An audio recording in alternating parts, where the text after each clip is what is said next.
Halo semua, perkenalkan nama saya Karin Oktaviani Wea. Saya mahasiswa akuntansi, konsentrasi audit semester 7, Fakultas Ekonomi dan Bisnis, Universitas Nusa Cendana Kupang.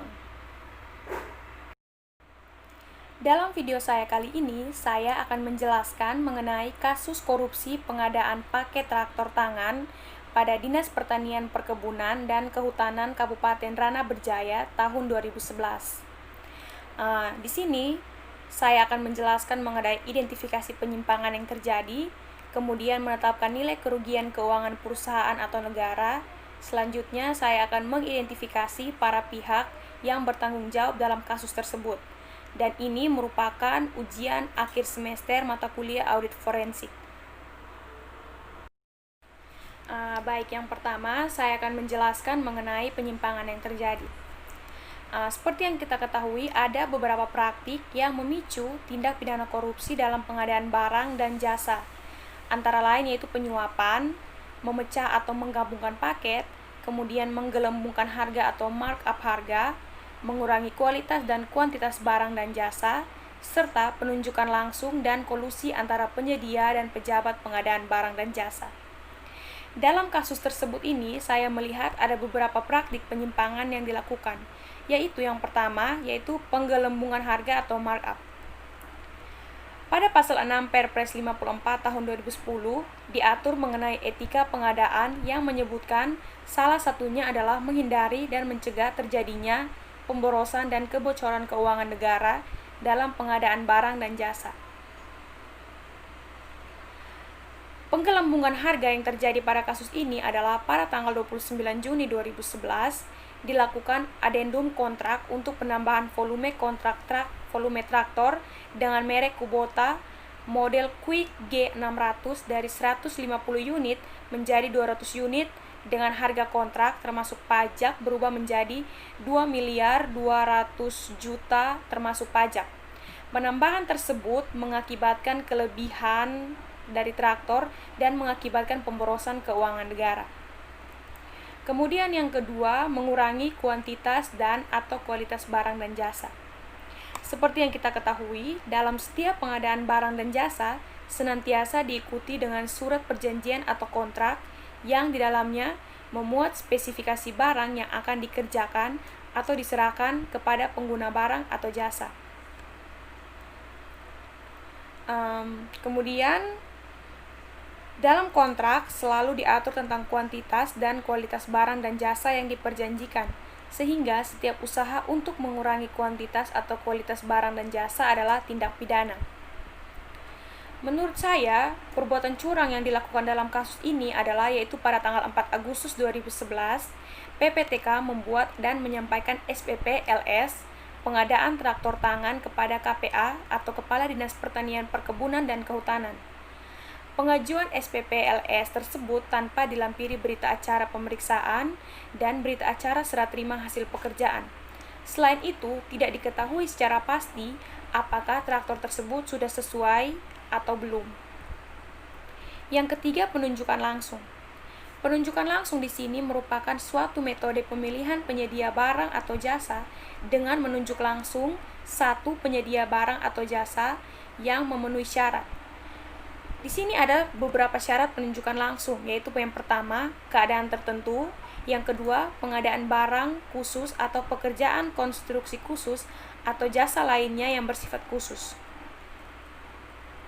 Tetapi dalam kasus ini, sesuai keterangan Saudari Hamida atau pemilik CV Bintang Terang atau istri Kepala BPKAD, bahwa Saudari Astrid Prakarsa atau istri Insinyur Adi Prakarsa selaku pelaksana tugas Bupati Rana Berjaya menemuinya dalam 2 kali pertemuan rutin Dharma Wanita. Dalam pertemuan tersebut, Saudari Astrid meminta agar CV Bintang Terang milik Saudari Hamida ikut dalam lelang pengadaan traktor tangan yang akan dilakukan oleh PMK Prana Berjaya. Kemudian pada tanggal 16 Juni 2011, panitia pengadaan mengumumkan hasil pelelangan dengan hasil CV Bintang Terang ditetapkan sebagai pemenang lelang untuk pengadaan 150 unit traktor dengan merek Kubota model Quick G600 dengan mesin penggerak model RD65T. Output tenaganya 5,5 HP dengan nilai sebesar 1.650.000.000 termasuk PPN. Penunjukan langsung ini tidak berdasarkan syarat yang ada, kemudian tidak memberikan alasan yang jelas dan juga tidak mempunyai dasar yang kuat mengenai penunjukan langsung tersebut. Penunjukan langsung ini memiliki indikasi yang cukup kuat bahwa tindakan tersebut merupakan sebuah tindakan korupsi. Yang keempat, kolusi antara penyedia dan pengelolaan pengadaan. Kolusi yang bisa memicu terjadinya tindak pidana antara lain: A. Membuat spesifikasi barang atau jasa yang mengarah ke rekanan tertentu. B. Mengatur atau merekayasa proses pengadaan. C. Membuat syarat-syarat untuk membatasi peserta lelang perbuatan atau tindakan penyedia barang jasa yang dapat dikenakan sanksi. Baik seperti yang terjadi dalam kasus tersebut adalah pada tanggal 30 sampai 31 Mei 2011, panitia pengadaan mengumumkan pengadaan traktor tangan melalui media setempat. Lalu pada tanggal 6 sampai 13 Juni 2011, panitia pengadaan menerima dokumen penawaran hanya dari 5 peserta, yaitu CV Handal, kemudian CV Bintang Terang, CV Bakti Jaya, CV Delta, dan CV Ceria. Selain itu, pencairan pembayaran pekerjaan pengadaan traktor tangan sebesar 2 miliar. Kemudian, Saudari Hamidah mencairkan cek tersebut dan menyerahkan uangnya kepada Saudari Astrid Prakarsa, dan menurutnya yang bersangkutan hanya menerima 1.850.000.000 sebagai pembayaran 200 unit traktor tangan yang disediakannya. Lalu yang dipertanyakan, sisa 150 juta itu kemana? Nah, ini merupakan sebuah tindakan korupsi. Baik, nomor 2, yaitu menetapkan nilai kerugian keuangan perusahaan atau negara. Dalam melakukan penghitungan kerugian keuangan negara pada kasus ini, saya menggunakan konsep harga wajar. Harga wajar menjadi pembanding untuk harga realisasi. Kerugian keuangan dari transaksi yang tidak wajar berupa selisih antara harga wajar dengan harga realisasi. Langsung saja kita ke perhitungannya, yaitu realisasi yaitu 200 unit traktor termasuk PPN 10% sebesar 2.200.000.000 rupiah. Nilai kontrak yang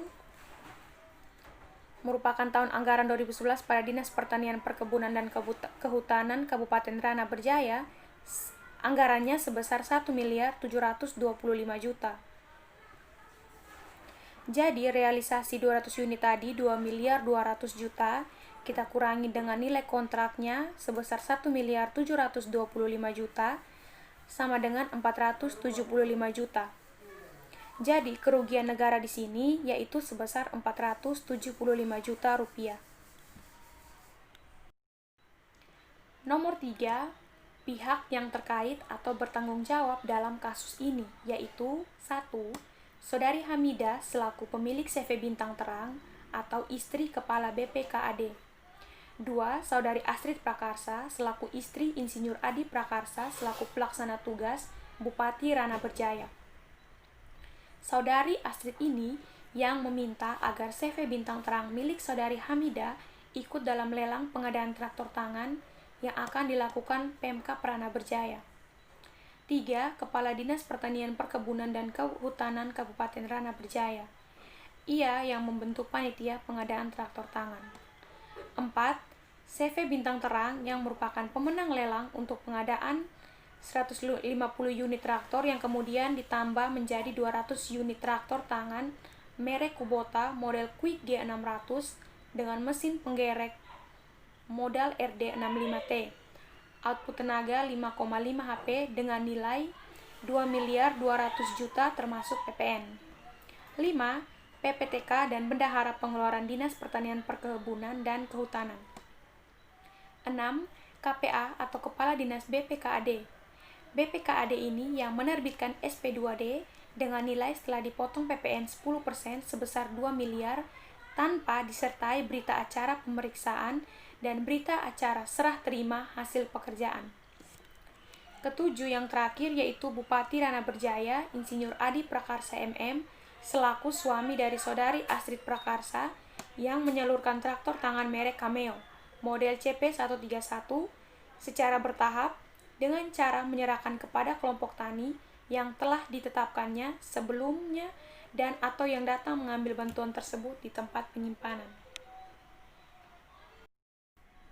Baik, demikian hasil presentasi singkat saya mengenai temuan penyimpangan, nilai kerugian, dan semua pihak yang terkait di dalamnya.